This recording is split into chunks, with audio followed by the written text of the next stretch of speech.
이 이상한 신발을 만들던 야수가 문화를 이끌고 있다? 영퍼즈를 이끌고 있는 브랜드를 알아보는 404. 그 32번째 브랜드, 메종 미야라 야스히로입니다. 1972년 나가사키에서 태어난 미야라 야스히로. 화가인 어머니 밑에서 태어난 야스히로는 어릴 때부터 예술가가 되어야 한다면서 그 당시 스타일의 혹독한 영재 교육을 받게 됩니다. 그래서인가요, 6살이 되던 해 야스히로는 다른 아이들과는 다르게 글을 읽지 못하고 말도 잘 하지 못하게 되었죠. 정서 상태나 성격, 성향 등을 테스트하는 로흐샤흐 검사까지 받게 된 야스히로. 하지만 이 검사를 받던 중에 보았던 잉크로 된 패턴에서 처음으로 착용력이 돋아났다고 하죠. 이 잉크 반점 테스트 문의는 훗날 야스히로 로고의 모티브가 되게 됩니다. 이렇게 우연치 않은 곳에서 영감을 받는 그의 또 다른 취미는 바로 피규어 수집인데, 울트라맨 악당 피규어 수집을 하게 됩니다. 이것을 재해석하고 커스터마이징하는 것을 취미로 하고, 괴수는 괴수가 아니라 인간의 죄를 대변한다라고 생각했다고 합니다. 그렇게 자라난 청소년이 된 무렵 후쿠오카 슈퍼스튜디오 디스코장에서 놀다가 그곳의 분위기와 사람들의 착장에 매료가 되어서 그 분위기를 잊지 않고자 신공고등학교 재학 시절에도 밴드 생활을 하게 됩니다. 그리고 다가오는 입시. 사실 야스히로는 막연한 예술가의 길로 가야 된다는 방향만 잡았지 어떻게 자신의 의지를 투영할지는 정하지 않았습니다. 맨날 훌륭한 예술가가 되어야 한다며 미와 아키히로, 미시마 유키오, 테라 야마수지 같은 사람이 되어야 한다 라고 말하는 어머니의 강요에 어느샌가부터 자리 잡은 그의 반항심은 예술이 뭐 별건가? 일상 비일상, 상식 비상식, 비극 희극과 같은 해석하기 나름의 것이 아닌가라는 생각이 자리 잡았고, 어릴 적부터 전시나 박물관에 자주 데려가던 어머니가 작품에 손대려 하면 화냈던 장면들이 그에게 새롭게 다가 그때를 생각하며 예술이란 것은 사람이 함께 상생해야 된다라는 것을 느꼈고, 이러한 전통적인 풍토를 깨부수고 싶어서 미대에 진학을 하게 되죠. 이렇게 호기에 찬 그의 결심으로 덤볐지만 바로 삼수행, 두 번의 재수 끝에 타마 미술대학에 입학하게 되는데, 이 당시 대학에서 대한 중요성이 많이 없던 일본 내에서 삼수라니 실로 대단한 상황, 어머님의 의지가 엿보이는 구간이고요. 그렇게 삼수 미대생의 꿈을 안고 들어왔는데 생각보다 흥미롭지가 않았다 하더이다. 그러던 와중에 학교의 동문 중 한 명이 특강을 오게 되는데, 그가 바로 이세이 미야케. 특강을 오기 얼마 전 출시한 플리스 플리츠라인에 관한 강연을 진행했고, 예술과 상업의 중간에서 줄타기를 하며 각광받는 스타였던 미야케의 강연에 야스히로는 흠뻑 심취해 가게 되죠. 내용인 즉슨 고급 예술과 상업 예술의 섬세한 균형에 관한 이야기였고, 장난이 가미되어야 하는 요소를 잘 포장시키는 것이 바로 예술성이라는 것. 강연이 끝난 후 야스히로는 곰곰이 생각하게 됩니다. 왜냐하면 바로 자신이 생각했던 예술의 전통적인 풍토를 깨부술 방법을 찾았으니까 말이죠. 그렇게 눈이 시뻘개져서 외기를 파기 시작하는 야스히로. 미술의 미학 단위는 더 이상 야스히로에겐 중요하지 않았고, 그보다 발전된 형태의 예술과 상업, 그 어딘가에 접점해서 고민을 하기 시작합니다. 재수생 시절에 봤던 뒷상의 샘과 이세이 미야케의 강연, 그 안에 있는 장난스러움을 가득 담아 야스히로는 본인만의 매개체를 정하게 되는데, 그것이 바로 신발. 나를 보호하고 있는 것들 중에 가장 지저분한 바닥을 딛고 사람들마다 굽이 닳는 속도, 형태가 제각기 다르니 이 때문에 신발로 정했다고 하는데, 예술은 실상 아무것도 아니다 라는 메시지를 주고 싶었다고 합니다.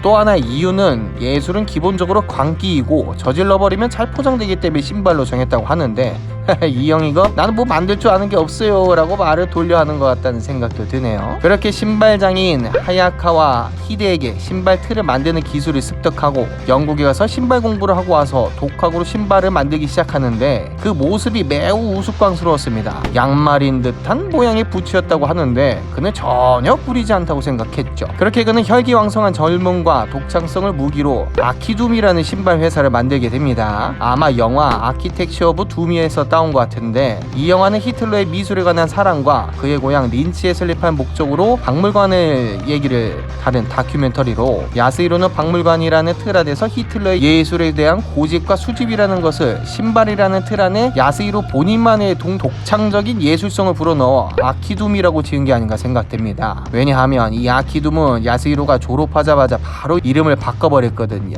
미야라 야스히로로요. 그리고 소수들을 위한 스토어인 소수 미하라 야스히로를 만들고 옷을 만들게 됩니다. 그리고 이 와중에 자신의 스승인 하야카와 히데를 소수의 고문으로 영입해서 구두를 또 만들게 합니다. 갑자기요? 왜 이러냐? 야스히로가 이렇게 한 것은 도쿄 패션 위크에 나가기 위한 하나의 초석이었죠. 그렇게 도쿄 패션 위크가 종료된 후 이름도 좀 알려졌겠다. 이번엔 좀 다른 생각을 하게 됐는데 바로 대형 스포츠 브랜드 문 두드리기 호기롭게 나이키에 전화를 하게 됩니다. 예. 안녕하세요, 나이키 마케팅입니다.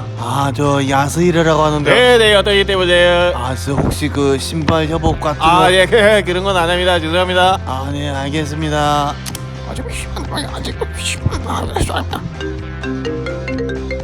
안녕하세요. 아디다스 마케팅입니다. 네, 저 야스히로라고. 네네. 어떤 일 때문에? 그 혹시 신발? 아니에요. 예? 이럴 거면 예수 브랜드의 미준으로 할 걸 그랬나 라는 생각이 들던 찰나에 전화가 한 통 옵니다. 예, 여보세요. 누구세요? 저 어제 아디다스 담당 뭐요? 평소 한번 연락해봐. 거기 퓨마소? 전화를 받았던 아디다스 담당자의 친구가 퓨마에서 일을 하는데 이래저래 이야기를 했더니 재밌겠다라면서 소개를 시켜달라고 했다는 겁니다. 델lum델. 그렇게 연락되던 해 일본 전용 프리미엄 프로젝트 일환으로 퓨마 바이 미하라 야스히로가 세상에 등장하게 됩니다.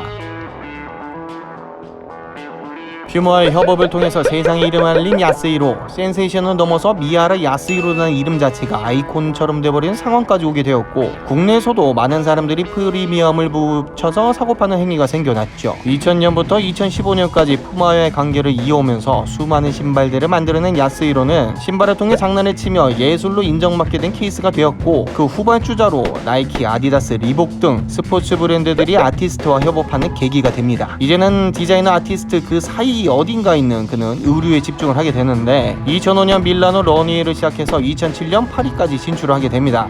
하지만 신발에 대한 각광이 너무 컸던 탓인지 의류는 생각보다 큰 관심을 받지 못하게 됩니다. 그도 그럴 것이 이때는 에디 슬리번의 디오롬무, 준의 언더커버, 미야시타의 넘버9 등의 같은 그런 까라들이 주름 잡고 있었고 야스히로의 그 비슷한 의류 컬렉션은 글쎄요 알겠습니다 라는 평가를 받게 된 나날들이었죠. 하지만 그는 멈추지 않았고 컷앤 페이스트 작전으로 디자이너보다 아티스트에 가까운 행보를 보여줍니다. 사람들에게 잊혀져 갈 즈음에서 다시 등장한 것은 바로 2015년 버버리 재팬 블랙라벨이 철수함에 따라서 그 패턴과 정신을 계승한 블랙라벨 크레스트 프리츠의 디렉터로 임명받게 되는데 런칭하자마자 일본 내에서 아주 폭발적인 인기를 얻게 되죠. 다시금 수면 위로 이름을 떠오르게 됩니다. 델lum델. 그렇게 풍미가 살아난 야스히로는 운명의 2016년을 맞이하게 되는데 어글리 슈즈의 붐이 불어오고 있었죠.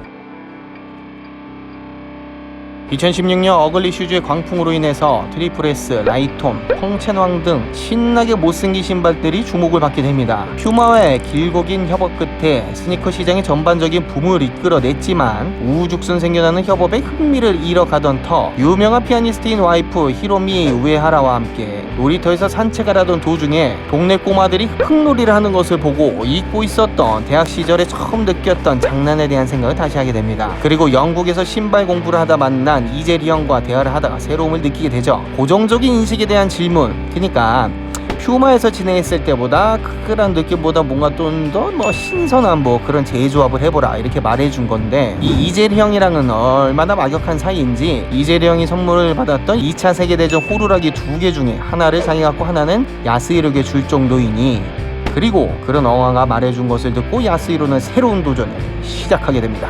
대부분의 사람들이 이해하고 있는 운동화에 대한 고정적인 인식을 가지고 놀아보자 해서 만든 것이 바로 이 오지솔이죠. 이 오지솔을 만들 때는 기술력까지 도입되는데 디지털 데이터와 신기술을 도입하고 싶었다라고 말하고 있죠. 차력을 이용해서 3D 툴로 디자인을 잡고 수동으로 불안정한 프로토타입을 만들어냈다고 합니다. 처음 나왔을 때 가격이 엄청 싸했는데 이제는 조금 안정되었죠. 바로 양산이 가능한 시스템이 됐다 이 말입니다. 무튼 이렇게 신발로 하입을 빨아제끼면서 브랜드 공식 명칭도 MMY 메종 미하라 야스히로로 바꾸고 인지도를 끌어올립니다. 이제는 자신의 이름이 아닌 하나의 존재로서 브랜드를 다루고 싶다는 마음이 느껴지는 행보입니다. 신발 하나로 첫 판부터 장난질하는 고광렬처럼 외길 인생에 빛을 발하게 되는 사례를 보여준 야스히로. 앞으로 얼마나 더 이상한 신발들을 만들어낼지 귀추를 곤두세워 지켜보겠습니다. 자공사의 한마디입니다. 형 근데 솔직히 이 신발로 뜰 줄은 몰랐지. 네, 그지?